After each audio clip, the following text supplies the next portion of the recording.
Hello and welcome to Channel Sports this morning. It's great to have you join us again. I am Tayo Salam. This is what the show looks like. Starting off with the Super Eagles of Nigeria, Super Eagle striker Taiwo Awoniyi scoring his 12th goal of the season in Germany. Also on sport this morning, Western and Man City's dominance reign over the Carabao Cup with a penalty shootout victory in their fourth round clash. Also on sport this morning, surprise, surprise, Barcelona have sacked Ronald Kuhlman after 14 months in charge. That's just the tip of the iceberg. There's still a lot to come on the show. We've got updates from the world of tennis, the NBA, as well as football. So try and stick with us for the next 55 minutes. Ibrozano Adams is my guest on today's show. Ibrozano, good morning and welcome back after a very long time on the sidelines. Good morning, Salam. It's great to be here once more. I know, it's great to be here. It's great to have you as well. And there's a lot to talk about on the show. But before we go into the business of City and Barcelona, let's talk about the NBA games that were played last night and this morning for you. A lot of games that went down, and we have some surprising results for you. But we're going to focus on the Lakers. Absolutely. You've been following the Lakers all season. They started with a 2-0-2 record. Then they won 2 in a row. Then they went to OKC, that's Oklahoma City, to take on the Thunder. And they were comfortable in that game. As a matter of fact, at a point, they had a 26-point lead. But somehow, they collapsed, they capitulated, and ended up losing that game. It was a surprising one to me, basically, because I was expecting them to kind of consolidate on the early season form.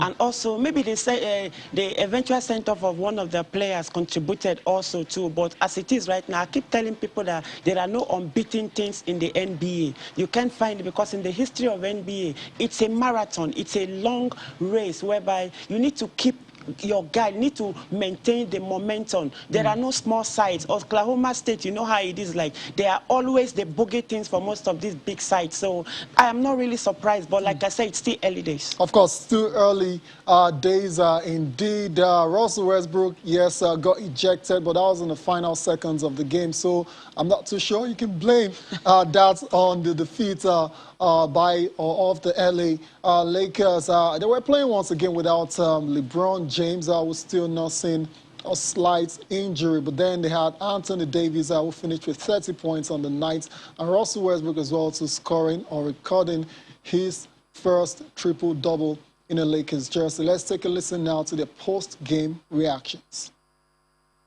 Yes, it is what it is.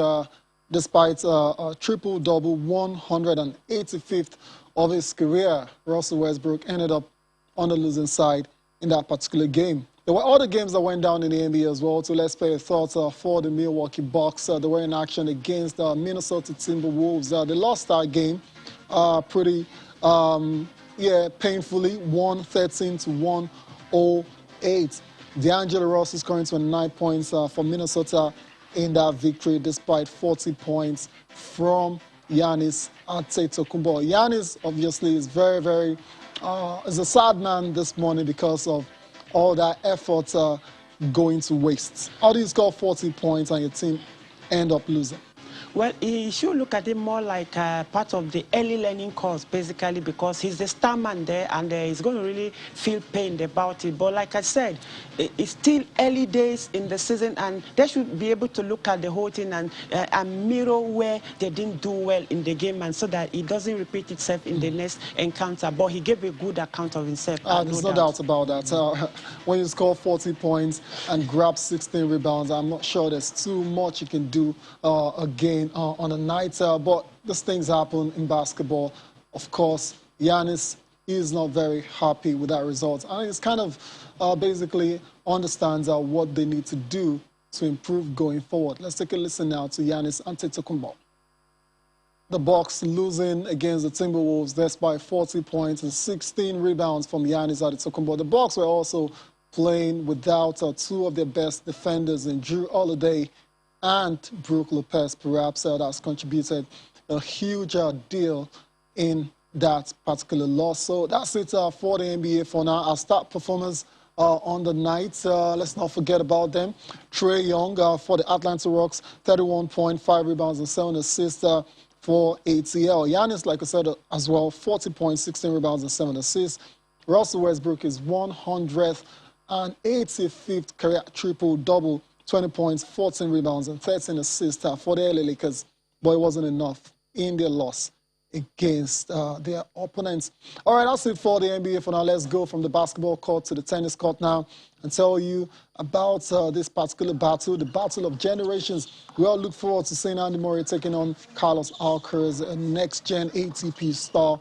And at the end of it all, it was 18-year-old Spaniard that prevailed in this game in straight sets, 6-3 and 6-4. I love the game.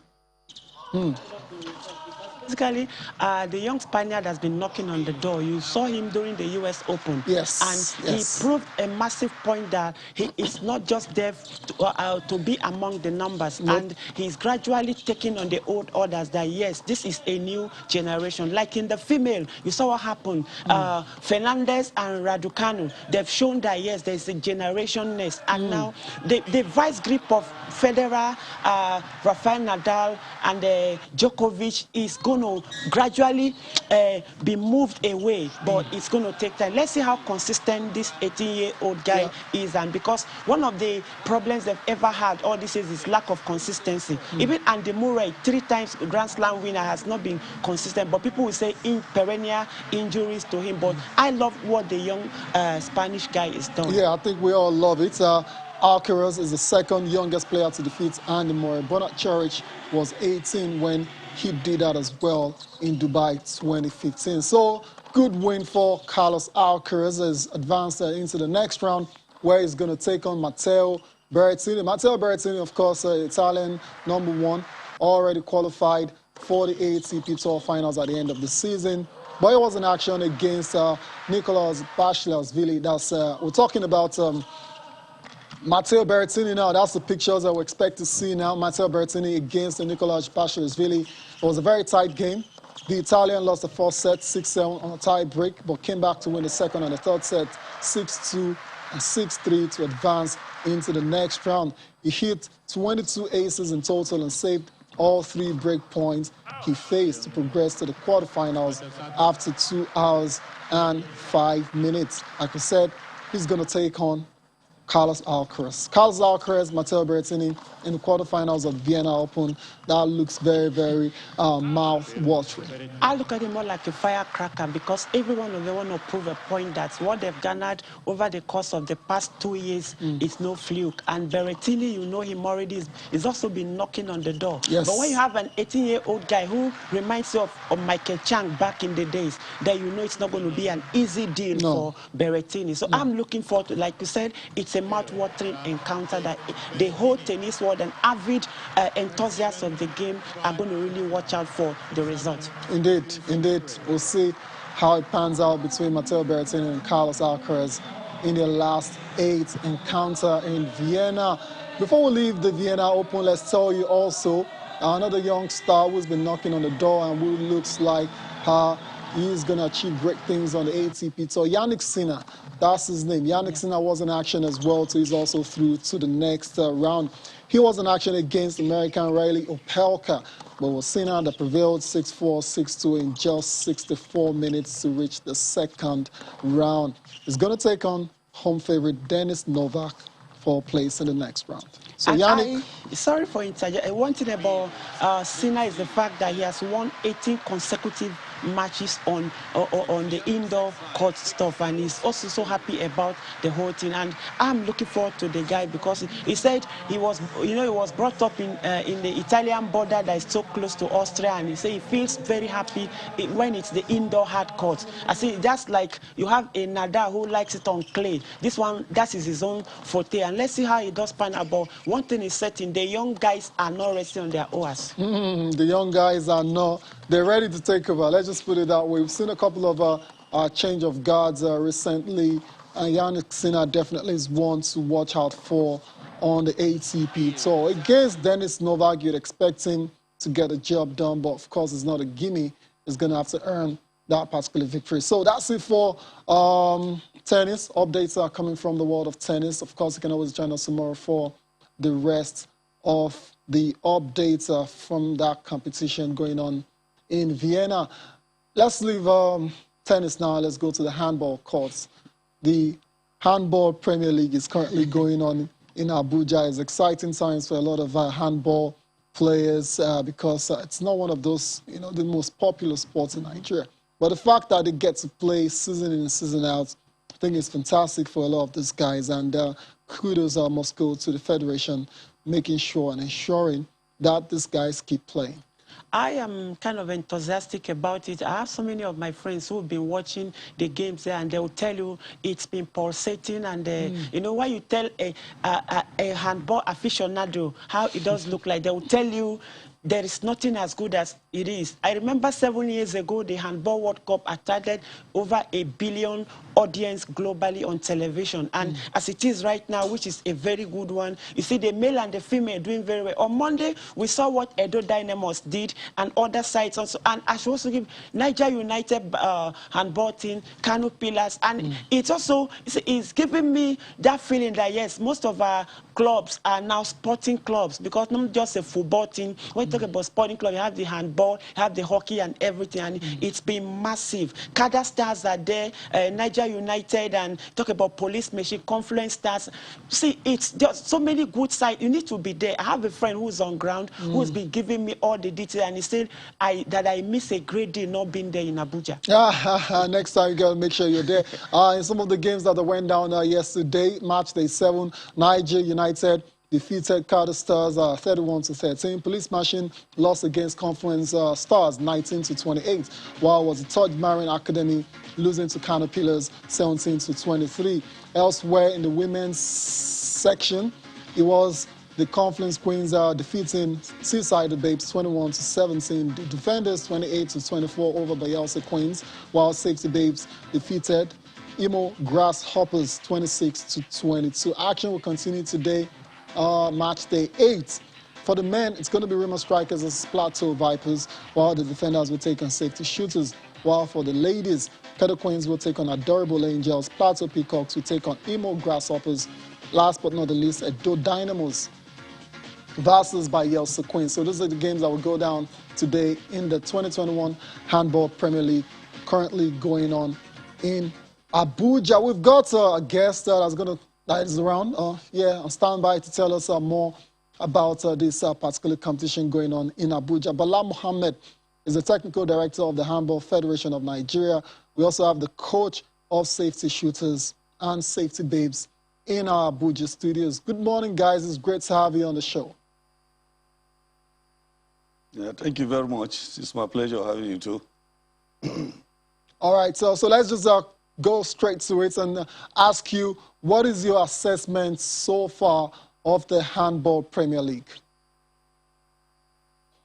Thank you very much. I think like what the analyst is saying actually is true. This league this year has turned to be a different thing. No victor, no vanquish. Everybody is working towards how to make the league tick and how to get the trophy. It has not been easy for any team to say that I am the champion or I'm the one that is going to take this trophy. So there is serious competition among the team, especially the big teams, which we know over time, those who have won the trophy over time. Nobody is finding it easy, and nobody is thinking that he's the one that is going to pick the trophy. For now, the league just starts. Okay. Because the big players, the big teams are going to meet each other. Indeed. Let's talk about your own team. You're also the head coach of Safety Shooters and the Safety Babes as well, too. What do you make of your team's performance thus far? Like I told you earlier, that everybody is here for the trophy. Same thing with the Safety Shooters and the Babes too. They are here to win the trophy, but it's going to be a fight. Nobody is going to win the league just because you think I'm better with the others. Everybody has prepared for it. The same thing with the Safety Shooters and Babes too. They are equally doing their best and thinking the best way to go is to see where they make mistakes and they correct them. But like I told you earlier on, the league just starts now. Yeah. Because the big teams have started beating each other. So anybody who loses, it takes another point, yes. You snooze and you lose. That's the message coming from you this morning. Let's talk about the impact this Handball Premier League has had on the players. Honestly, it has impacted a lot in the development of the game, particularly to the players who are the beneficiaries of this league, mostly because of their status within the African coast and the international level. It has given them enough time and an enabling environment to exhibit their professional competency, and which I believe the sponsors have greatly done a very big privilege to the game. So we say kudos to the sponsors and kudos to the president of the federation. It's not easy, but at least even when it was tough and difficult, this prudent energy was there for the players, mostly because they are the major stakeholders. So, and things have been going to them. That's why you see the players are always excited and happy to come whenever they say prudent energy, Handball Premier League. They are always happy. And we say kudos to the prudent energy. Awesome, awesome stuff. Before we let you go, Bala, let's talk about you now, your role as a technical director of the Handball Federation of Nigeria. It's a very critical position. So what are you going to be doing going forward to ensure the continued development of the sports in the country? Well, my brother, I think we have set up a roadmap. And I think the president, who has even brought the prudent energy, is a man of vision, and is a man who always have one thing as a content. That is, he wants innovations. He wants people with ideas. And he's somebody who brings creativity into what we have today in Handball.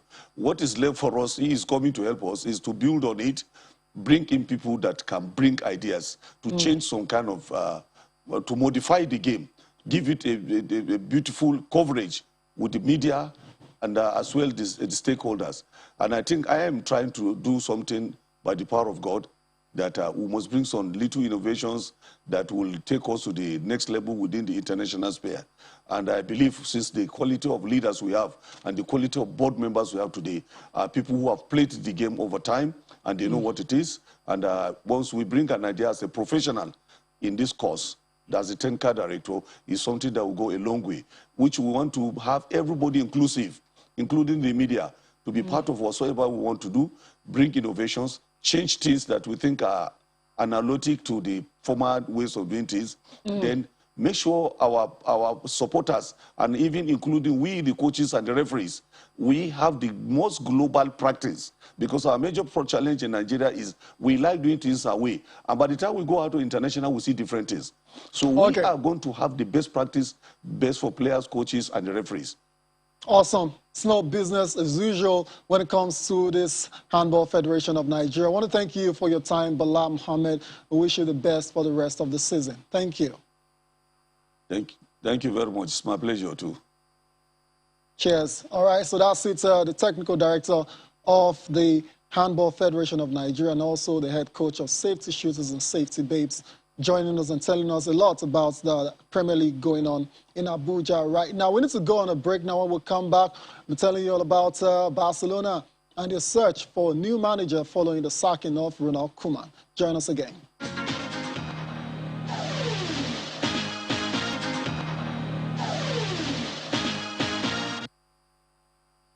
Welcome back to Channel Sports this morning. We've got another guest waiting in the wings to join us. Football analyst Bada Kitide Johnson is ready to join the discussion on sport this morning as well. Bada, good morning. It's great to always have you on the show. Good morning, Tayo. Good morning to the viewing public. It's always a pleasure to be here.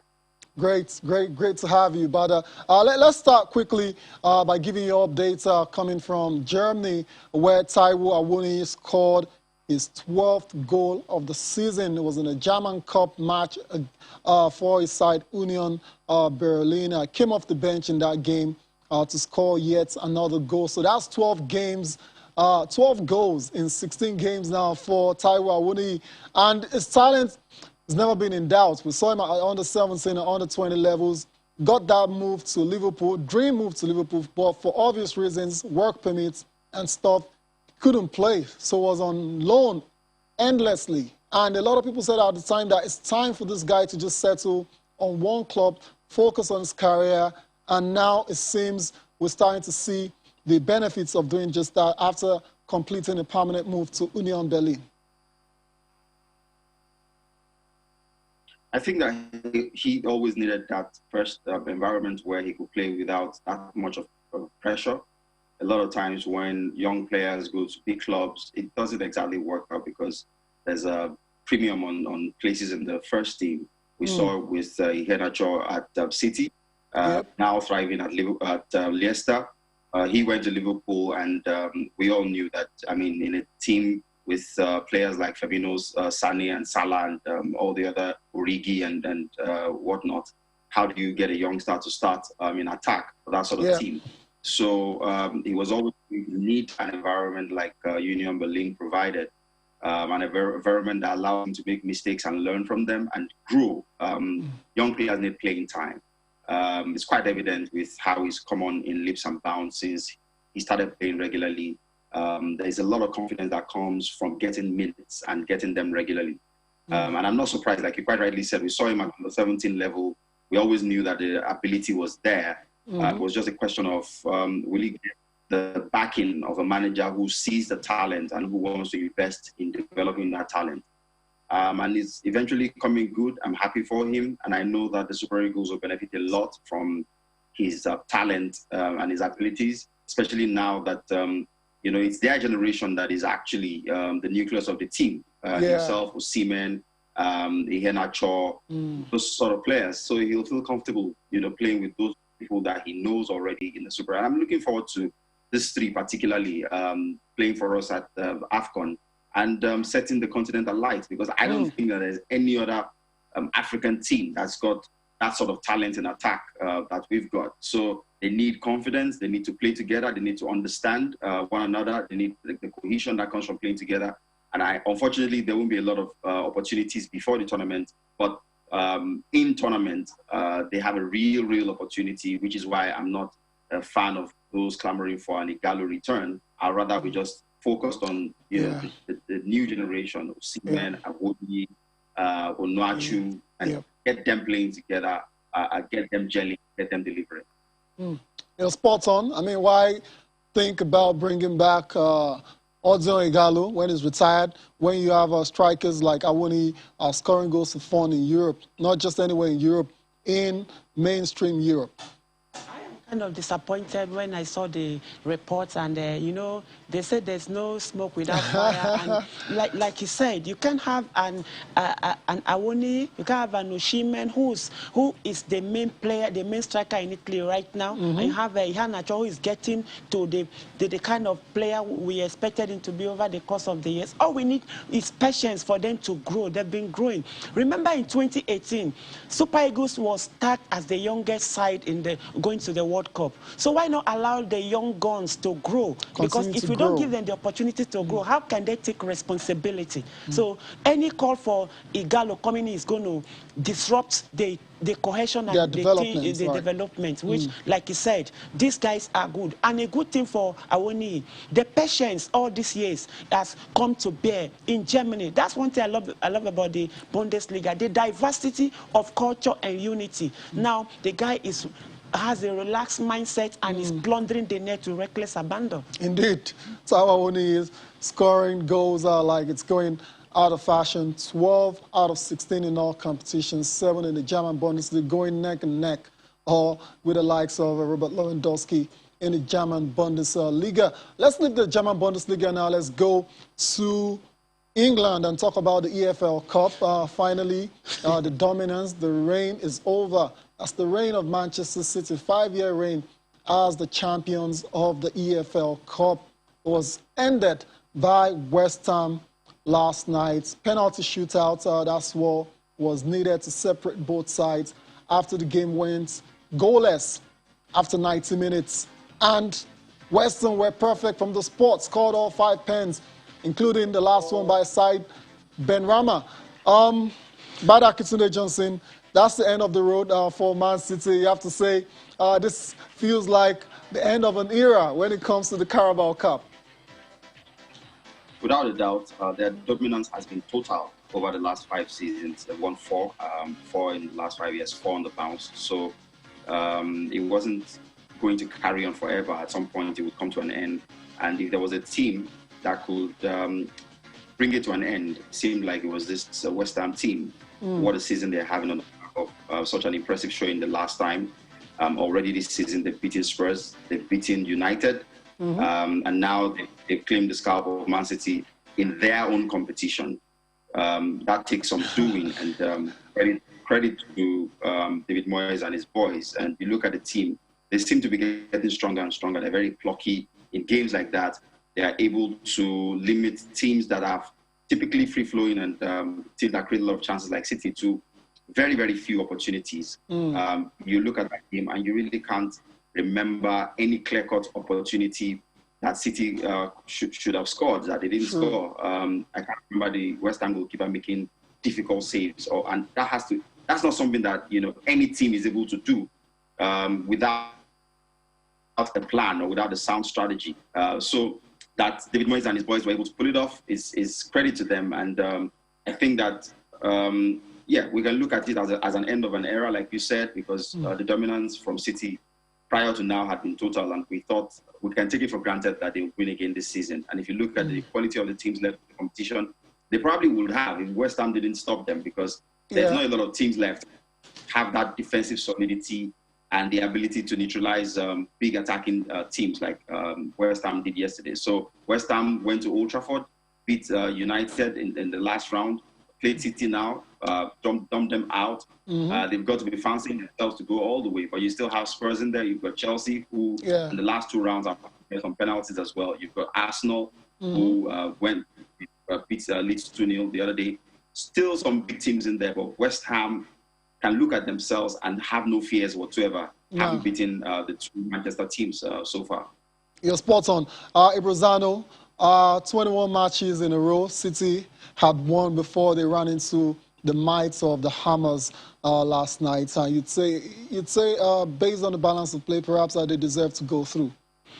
Not really like he spoke about. West Ham are a new thing right now. Last season we thought it's a fluke, but now you see what they're doing. And also when you see players like Souček and Co, these are not players that grab all the headlines, but tactically they are there, and you have a coach who's been able to make sure he has a solid unit. And that's what it is. Like he said, they've been going to difficult grounds and grabbing results. Look at the other day at Everton, that's Goodison Park. They were at United and so many other places. The only side that was able to triumph was Brentford, which was kind of painful. But if you look at the West Ham, it's one of the most difficult. And you have an Antonio in the front there who will bruise any defender that comes his way. So it takes much more than man marking for you to shade him out. So West Ham is a side I'm looking out for this season. They might crash into the top 4.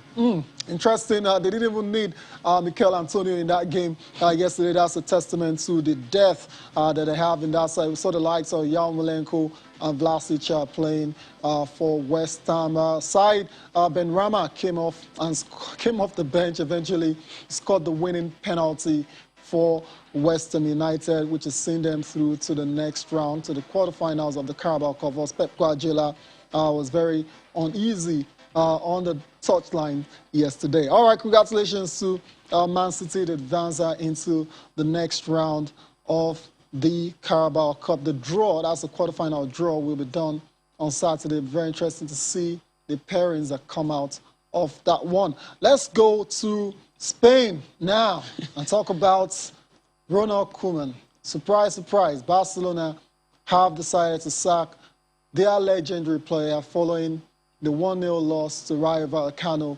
yesterday. 14 months in charge, and you just kind of feel that it was only a matter of when, not if, Koeman will be sacked. And Barcelona decided to pull the plug yesterday. But of course, this is definitely not a surprise to you.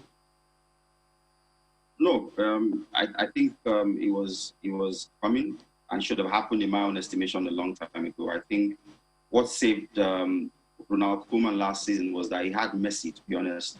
They won the Copa del Rey, finished third, and up until the final weeks of the season, they were in contention to win the La Liga, actually. But once you took Messi out of that team, it then showed all of the frailties of the team. The lack of structure, the lack of their ability to keep the ball and dominate teams, which Barcelona fans have become accustomed to over a very long period, almost the entirety of their history, to be honest.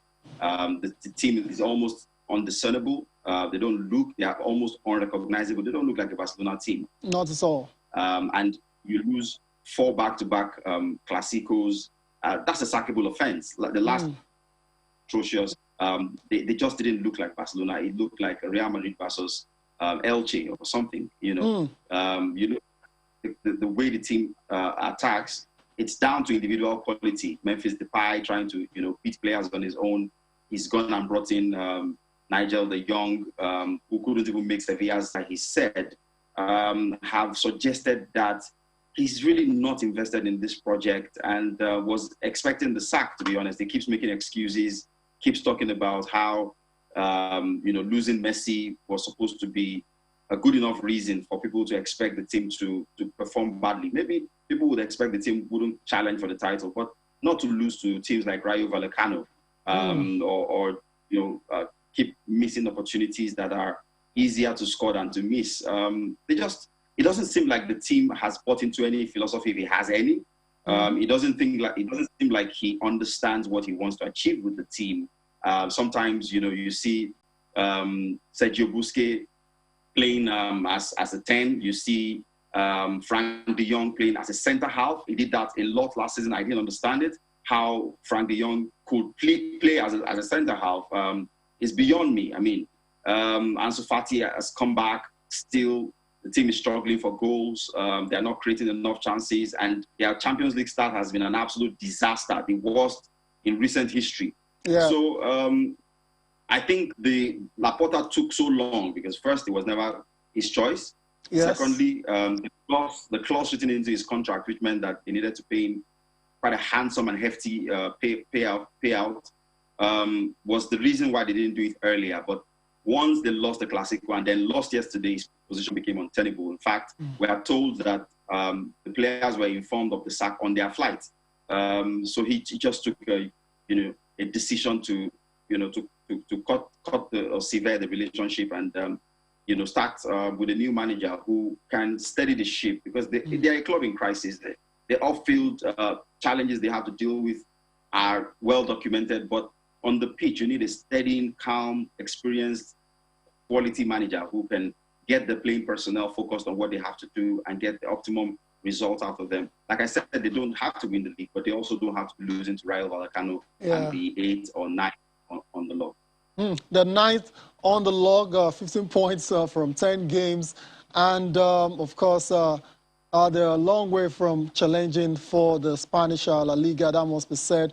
In the Champions League, they're not faring any better because they lost their first 2 games against Bayern and Benfica until they won the last one against Dynamo Kiev, which gives them 3 points. So they have the work cut out in terms of qualifying for the next round of the competition as well, too. Koeman is gone now, like we expected, and we're starting to hear about certain potential replacements. At the top of that list is Xavi Hernandez. I would advise Xavi not to take the job for now. Let him just be there in Qatar and concentrate on our staff, because the rot is bigger than people are saying Xavi, it. right. From the former president who kind of altered their philosophy. We all knew Barcelona used to depend on talent from La Masia. All of a sudden, it came with the likes of Vidal and co-players in their 30s, selling the young guns. So there was no real transition. Now, this is from a hero coming to the club, but he came at the very wrong time. Now, they're losing Messi. Besides the economic financial implosion, whatever, tactically have they been, and like Bada said, the coach has not been really, you can't really say this is his tactics, always rotating, altering players' positioning here and there. So there's no time for players to build on a certain position or what have you. So what is the philosophy? Is that there is at cross purpose with what he was signed to do. Let's try and situate things properly with Ronald Kuhlman. I hear everything you've said. The fact that they can't even win games. So overall, how would you rate his time in charge of Barcelona? I mean, he was in charge of 67 matches, won 40, lost 16, drew 11. We can see goals for and goals against right there. Won the Copa del Rey in his first and only full season in charge as well too. So would you say it's been a disastrous reign? No, I wouldn't say it's been a disastrous considering all the other issues around I'll surrounding give the him club. like 50%, but also from the first day he signed, there's been a lot of controversy. Remember the phone call to Luis Suarez? That was another issue. The club third highest goal scorer ever in history deserves more respect than that. Suarez left for Atletico Madrid, and the rest is history. And he's doing very well now. Why the reverse is the case with Barcelona. I'm not saying he is a bad coach, but he was not really firm in his own decision. So it did affect, and do the players really trust him? When players like Suarez and Co would be treated that way without good respect and say honor. Now look at, so as it is, I wouldn't vouch for him. Say this is it, but 50% based on performance. Just 50%. But back to you. In terms of going forward now, you've talked about steadying the ship, which is easier said than done at this stage of the season, and considering all of the issues that Barcelona are facing right now. We hear Xavi Hernandez is the favorite, or is the front runner to take over from Ronald Kuhlman. What do you make of that? Well, in terms of what the circumstances look like, it would be very, very difficult for a young manager to come in and do the job. Exactly. Except the brief is that it will have the rest of the season to maybe go with youth and try and get the team playing exactly how Barcelona should be playing. And it wouldn't matter where they finish on the table. Everyone understands that they're in development and will pretty much write off the season and focus on getting back into where they should be from the next season. If that's the brief, then he should take it. But if you have any expectation of silverware this season, the pressure might be too much for him.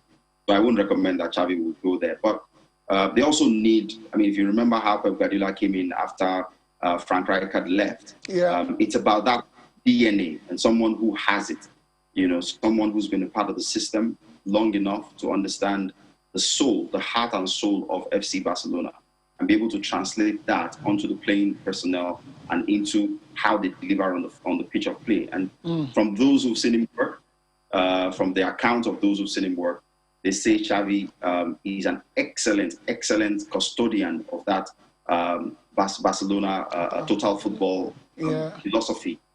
Is a Cruyff descendant, and one who can bring what they want. So it won't be surprising if he takes the job, because he loves the team so much and loves the club so much, and he bleeds Barcelona red and claret, or whatever, claret and blue. But for me, the circumstances are very difficult, and the brief has got to be more future focused than an expectation of right now. Results. Yeah, you're spot on, Bada. I totally agree with you. We need to go on a break now. When we come back, we're going to be getting your thoughts on the future of Ole Gunnar Solskjaer as well. Join us again.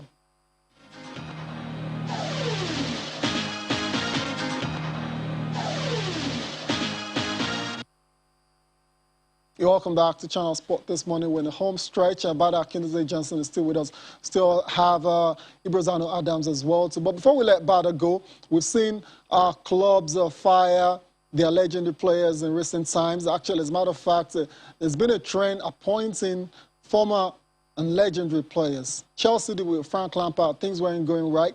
They sacked him. Now we've seen the same thing happen to Ronald Kuhlman. Scored the winning goal for Barcelona in the UEFA Champions League victory all the way back in 1992. He's been sacked now, but over Old Trafford, Ole Gunnar Solskjaer is still hanging on to that job as the coach of Manchester United. What do you make of the hesitancy from the hierarchy to, make a decision on the future of Ole Gunnar Solskjaer after, of course, not only after that loss against Liverpool, they've not been playing well all season, and we've seen some terrible results coming from them. He's hanging on only by a thread. There's an inevitability about the sack. It will happen. That I can almost confirm with every sense of certainty. What we hear from inside, especially from Fabrizio Romano, the Italian transfer guru, is that the board had deliberated extensively. The pro Ole Gunnar Solskjaer group had diminished in number to just about a handful now, with majority saying he should be shown the door. And a decision has been agreed with here to let him take charge of the next 3 games while they try to wrap a deal with Antonio Conte. So nothing is confirmed, but those are the feelers we're getting from inside sources. And if the authority of this individuals, or this particular individual who hardly ever gets it wrong when it comes to making this call, if it's anything to go by, then maybe Ole Gunnar Solskjaer is actually a gunner. But you look at how wretched results have been. They are actually symptomatic or reflective of just how poor this Manchester United team has been, especially since the start of this season. They were very active in the transfer window, brought in Varane, brought in Ronaldo, brought in Jadon Sancho. But the symptoms from the past years remain the same. You know, the frailties of the team, the shape of the team is very, top-heavy. When they lose the ball, they have very few numbers backwards. It's almost seems like, there is no balance. There's chaos every time they lose the ball and they're defending, facing their own goal. There's no coordination. You see Harry Maguire and Luke Shaw running into each other before Salah scored one of his goals last weekend. You have all that attacking talent. Cavani can't even get a game. And then you can't score goals. Every time they seem to always give the opposition a head start over them. They concede 2 goals and then they start to fight back like they did against Atalanta in midweek last week. But against top quality opposition, if you're that open, you're going to be punished, and that's what Liverpool did. Scored 5 resounding goals, and it could have been worse. To be honest, it was an embarrassing showing. And ordinarily, when you lose your eternal rivals in that manner, you get the sack. And if it wasn't a club legend, imagine it was Mourinho or Van Gaal that got embarrassed 5. He would have been sacked at the latest, maybe after the game. You know? So there's, like I said, there's an inevitability about the change. They know that they need to make the change. He's done well, really, in terms of coming in and steadying the ship. Now they are competing for Champions League places. They are qualifying second on the league table. They are making Europa League finals and whatnot. Some will argue that's not an improvement from where Mourinho left off, because he won the Europa League. He qualified them for Europe as well.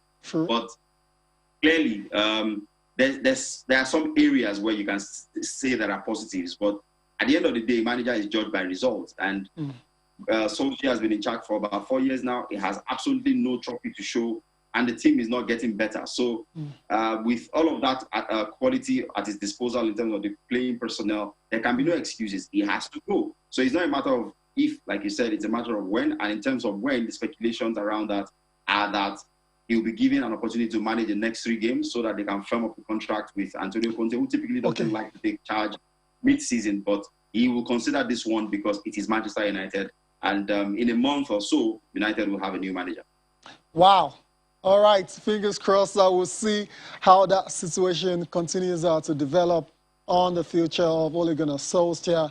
But I want to thank you for your time. Appreciate your analysis always. Many thanks. Thanks for having me. Interesting. They're coming from Old Trafford. So based on what we're hearing, reports are coming out, especially from Italy, that the talks already going on with Antonio Conte, and Ole Gunnar Solskjaer is going to be given a chance, like Bada said, to manage the next 3 games. What if he goes on to win the next 3 games. What then happens?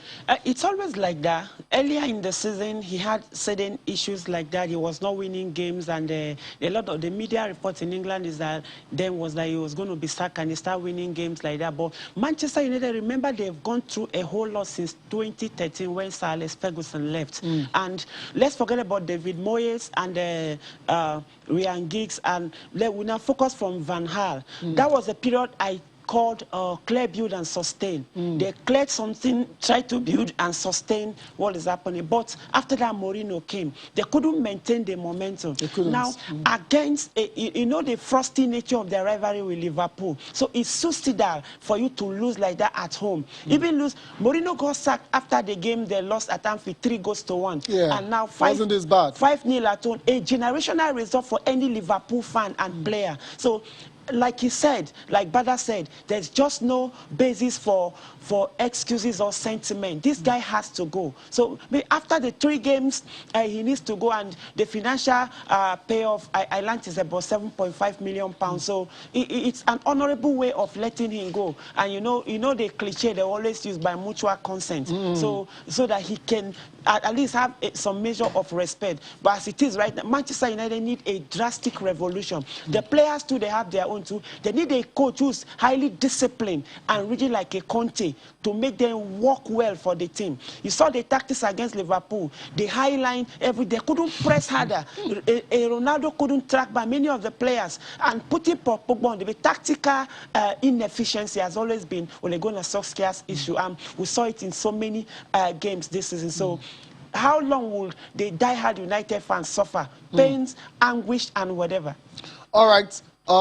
Very interesting coming from Ibrozano right there. Obviously, believes it's time for change as well. United need a better manager in charge of the great talents that they have in that team. Ronaldo, from back to front, De Gea, arguably the best goalkeeper in the world. Cavani is a sub, for crying out loud. Imagine. You know, they've got a £70 million winger in Jadon Sancho, who cannot seem to find his feet right now. So we'll see. But as it is right now, it's all reports. Nothing is official yet.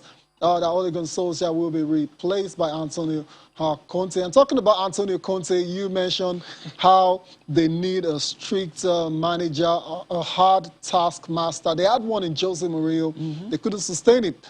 They had to let him go. Now you're talking about bringing a similar personality as well back. The issue with Mourinho has got to do with his tactics. A certain Manchester United is a side that plays that swashbuckling kind of football. But they've not been playing swashbuckling, Mourinho's side is score a goal and pack the bus. That's not exactly true. That's very, very debatable, because Mourinho's teams in the past have scored loads of goals, and so it's not. Let's not even go there. But my point is that Conte and Mourinho have similar characteristics, similar personality. They're very hard task masters, and they demand a lot from their players and the staff as well as the management. So it's very interesting to see how they deal with a very similar character to Jose Mourinho, even though they let him go just a few years ago. Let's take a look at the papers before we close out the show. I'll start with Sporting Sun. Osimhen's Napoli transfer faces investigation. That's very interesting very there. Interesting. Yeah, wow. All right. We had the authorities actually investigating quite a few Serie A transfers, and it happens to be that Osimhen is one of those transfers. Anyways, let's go to Sporting Life now. That's the next paper for review. It's the same story concerning Osimhen, inflated valuation. Osimhen's €71 million offer to Napoli for probe is being probed.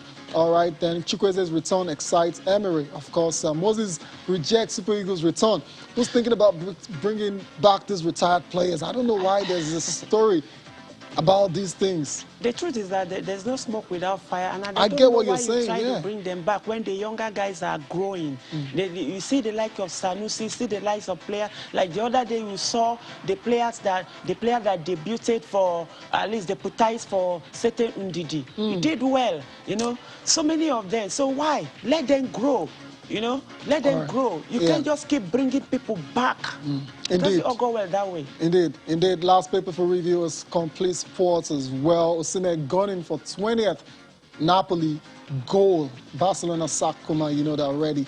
And Ronaldo is rallying teammates to get behind Ole Gunnar Solskjaer. We'll see if that's going to be enough to for the Norwegian to, you know, keep hold of his job as coach of Manchester United. Ibrozano, many thanks for coming on the show. It's a pleasure being here once again. Thank you. Thank you all for watching as well. Enjoy the rest of your day.